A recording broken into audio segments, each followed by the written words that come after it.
Hello, everyone. I just want to take a minute to thank everyone for volunteering for the Journey Continues 2020. This is hosted by the Washington Northern Idaho region, and this event takes place from September 4th to September 7th and is in Pacific time. This is a small training video for the position of the Serenity Keeper. And what we're going to do is go through pretty much what your position will entail during your 2 hour time slot.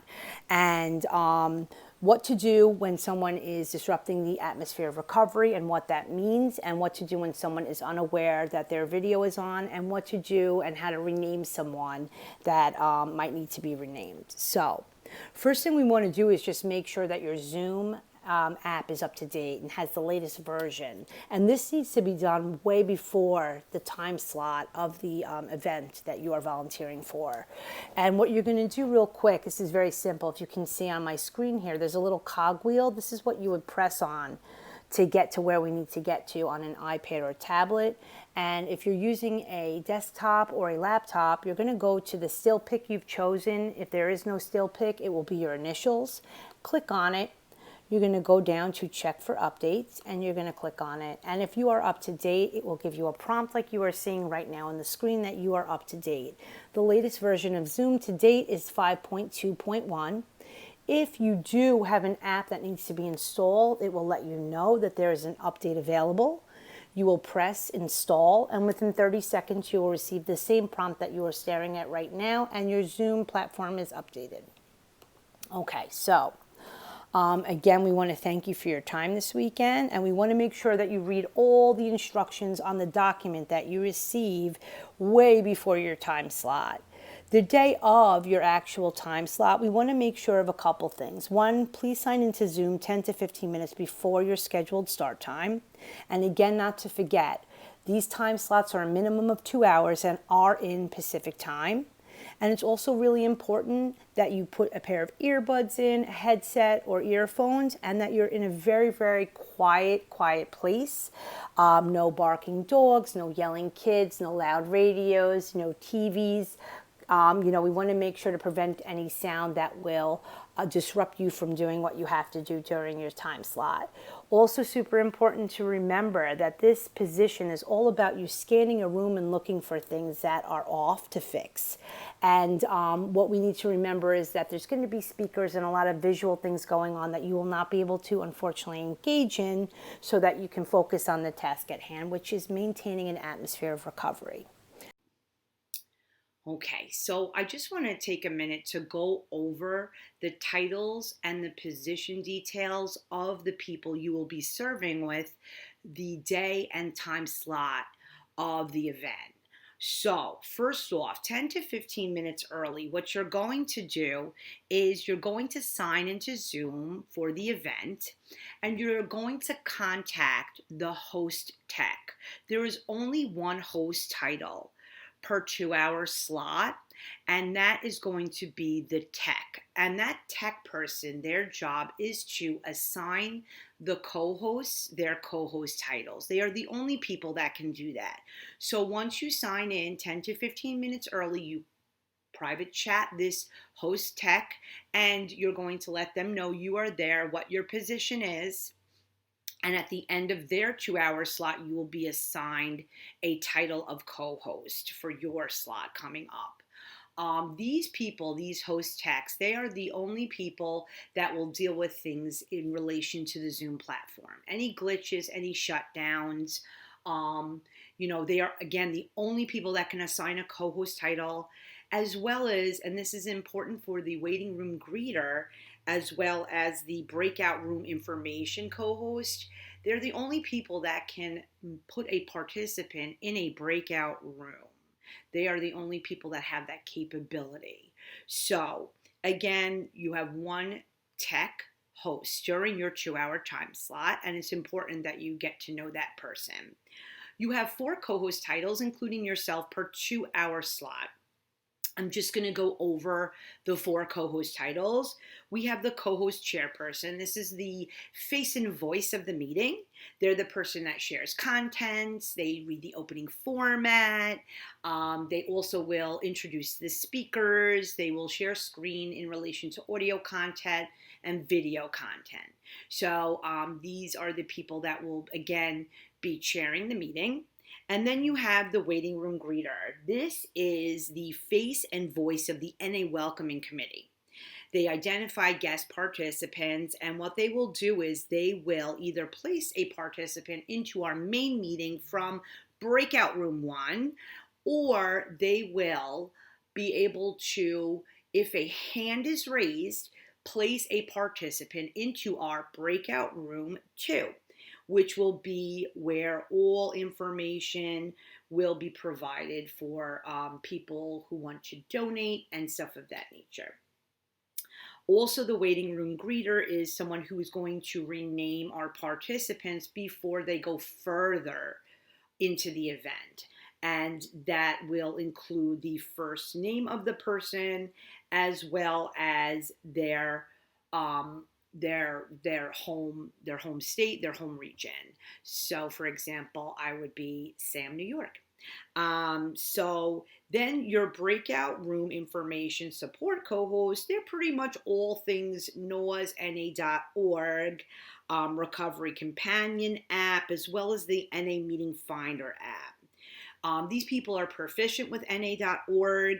They'll have frequently asked questions that they'll be able to help people navigate through anything they need to deal with as far as donations, recurring donations, one-time donations, and they will also be the breakout room number 2.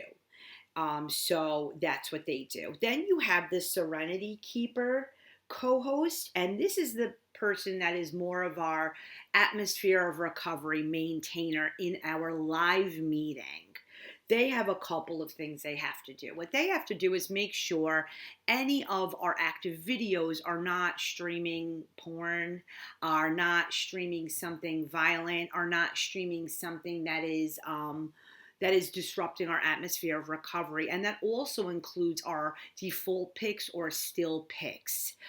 We want to make sure these pictures are not violating our traditions, as well as anything that is sexually or violently offensive. And also just double checking the names, right? We want to make sure those names are appropriate for our meeting setting, our live meeting setting. And again, anyone that raises their hand when in the live meeting, a Serenity Keeper would have to contact our tech host, who would then place them in breakout room 2. Whenever there is a participant with a raised hand, they are automatically placed into breakout room 2, where they will get all of the information needed for our event and NAWS. Again, super important to know, and we ask all of our trusted servants the day of their time slot to keep an eye on the number of participants that are in the room. We have a max allowance of 500, but we don't want to go up to that, because then the people who are serving the next 2-hour slot, as well as our speakers, will not be able to get in. Our max is 490. 490 is our max allowance. And if we start to see the number in the middle of your 2-hour time slot go up, please contact your tech support and let them know, because we really want to make sure that everyone can get in that is helping run our event. Super important. And also, just a couple of tidbits, right? Like, someone may just quickly ask you how to donate. And if they're on a mobile device, they can text the code TJC2020 to 31996. The user will receive a link and it will walk them through the donation process.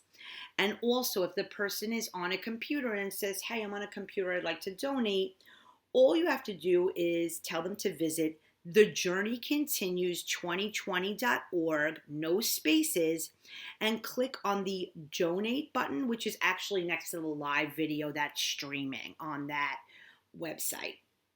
And, that could actually save a lot of extra work. So that's something that is on everybody's document and that everyone should become kind of familiar with, or maybe jot down on a piece of paper the day of the event. So with that being said, I'm going to go into a live meeting right now. Again, I have one of our volunteers for this event helping me out as the second person here. So look, first thing we want to notice, obviously, is that this person has something inappropriate as far as their name goes, right? Here's my participant list. And again, it says Claire Birch Biden 2020. It's really important, first things first, that we're looking at names. The greeter will be looking at names as well, but again, sometimes things slide through, and we want to make sure, A, we don't have anything inappropriate as far as sexually offensive, as far as curse words, as our actual participant name, which is, obviously meant to bomb or disrupt our atmosphere of recovery. We also want to protect our traditions. So we're looking at something here that says Biden 2020, and that obviously is political and an outside issue, and we do not, tradition-wise, we're not allowed to have that in our event. And the other thing you're looking at here is that Claire's full last name is there, and that, our spiritual principle of anonymity is actually disrupted here. So we have a couple things to do. We want to rename Claire, right? So if you go to Claire's actual video and you see the three dots, you're able to click on it, go to rename, and you're able to have this little thing here. You can actually delete everything here. And you do have the option to just, let Claire know in the chat box, hey, listen, Claire, I'm sorry, I renamed you just to protect you, and you had something about Biden. This does violate our traditions. You're able to do that. So the next thing is, let's say Claire has something inappropriate as a still pic. And again, this is just a picture of a name, but if you can see, I have a beautiful still pic here. Sometimes people will put things that are really offensive. They'll either put even sports teams, they'll put things like pornography, they'll put things that are violent. And it's important to know that these still depictions are on the last pages of the queue for this. Like the first few pages of the participants will show active videos, and the latter ones will show ones that the videos are off. So it's important to make sure that you're actually monitoring all of the pages, because anything can be a place to bomb. So with that being said, also, if I do see something that is offensive, such as pornography, I'm going to remove Claire. And again, there's nothing to say. If somebody is putting up a picture of genitals, is putting up something that is purposely trying to bomb us, then we have the ability to remove. I would hit remove, and it will say, do you want to remove Claire B? Once removed, Claire B will not be able to rejoin the meeting. And again, it's important that you remember that once removed, they will not be able to rejoin the meeting. You can hit OK, and then Claire B will be removed. And once she tries to sign back in, it will not allow her to. So the other thing is that I can always, if it's something inappropriate, just go down here, go to Claire B's name and say, hey, your picture violates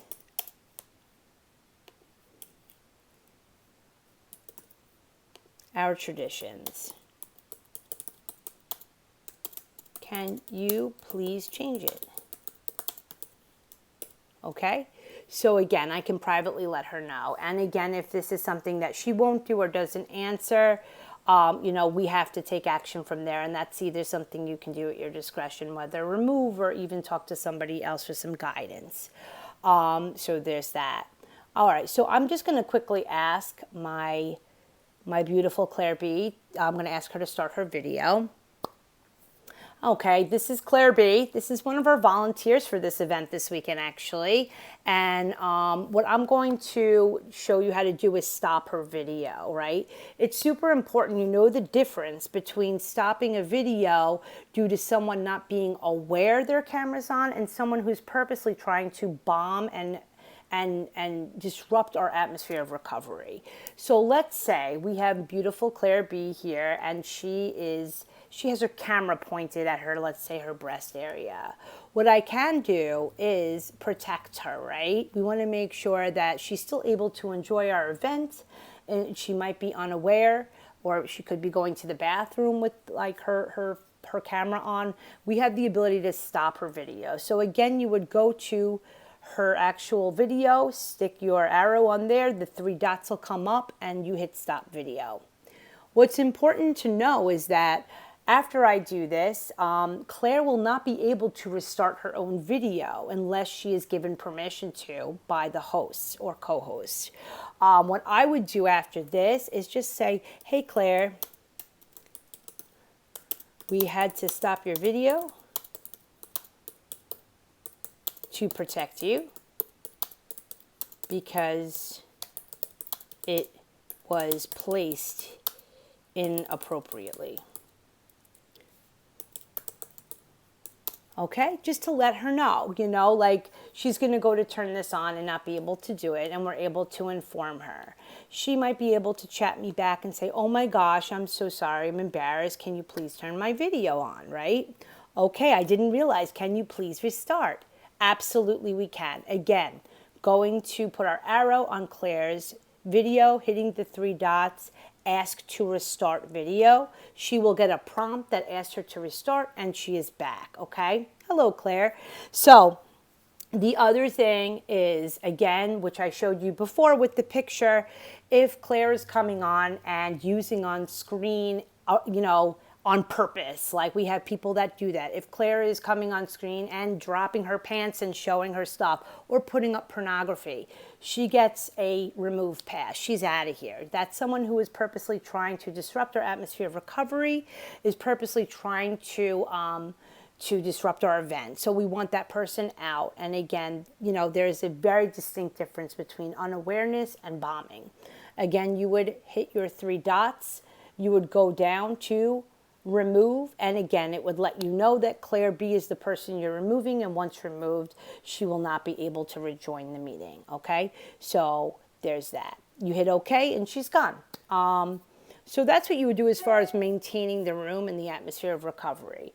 You also might get some raised hands. So again, your participant will be up, right, your participant list, and there's Claire's hand, and she's raised. And I can go to the chat box and say, hey, I see your hand raised.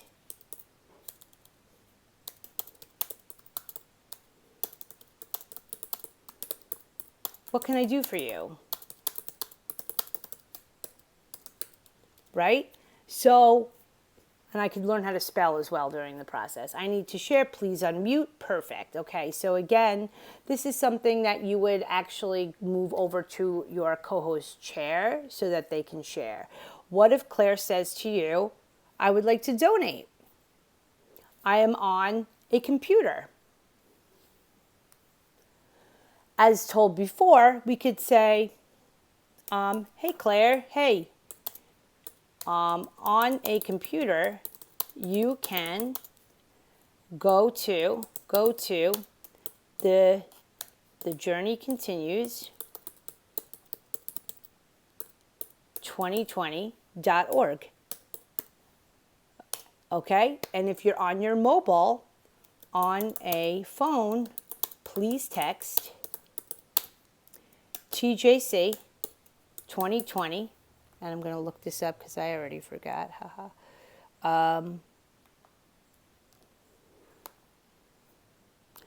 It is 3131966. So you would be able to prompt them to do that as well. And the last thing, if someone wants to know about recurring or one-time donations and they're unable to use these things or understand them, we can, or they have questions about e-literature, or they have questions about NAWS or NA.org, right? You can lead them to a breakout room, and breakout room 2 is where that's going to be taken care of. So you would actually contact your co-host, and they can actually, the co-host for the information for NAWS, breakout room 2, and they would be guided into there. So that's pretty much it as far as this position goes. Again, we want to thank you for taking the time out to volunteer. And we also want to make sure that if you have any further questions, what you can do is you can email us back at the email you get this from, and we'll gladly help you through anything, okay? So thank you again so much, and we will see you at the event.